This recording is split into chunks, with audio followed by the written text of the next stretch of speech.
बैंकों ने अनुमान लगाया कि जंग की वजह से उनके देश की अर्थव्यवस्था कई साल पीछे पहुंच गई है।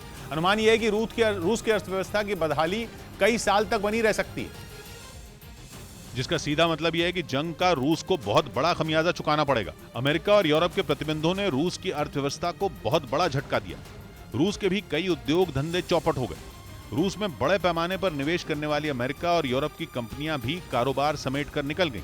सबसे बड़ा झटका तो रूस के बैंकों को लगा, जिन्हें अंतर्राष्ट्रीय बैंकिंग सिस्टम से ही बाहर कर दिया गया। दावा यह है कि रूस अब इन झटकों से उबरने के लिए ऐसे कदम उठा रहा है जिनका असर दिखने में लंबा वक्त लगेगा, लेकिन तब तक रूस की अर्थव्यवस्था का बुरा दौर चलता रहेगा। इस साल रूस की अर्थव्यवस्था को बहुत झटका लगने का अनुमान है और माना जा रहा है कि रूस की लुढ़कती हुई अर्थव्यवस्था को पटरी पर लाने में 4 साल लग सकते हैं, क्योंकि रूस के बैंक भी ये मानकर चल रहे हैं कि इस साल रूस की जीडीपी बढ़ने की बजाय कम होने जा रही है। अनुमान के मुताबिक इस साल रूस की जीडीपी करीब 6% तक गिरेगी। मतलब ये कि जीडीपी बढ़त दर -6% तक रह सकती है, इसलिए अगले साल भी गिरावट जारी रहने का अनुमान है।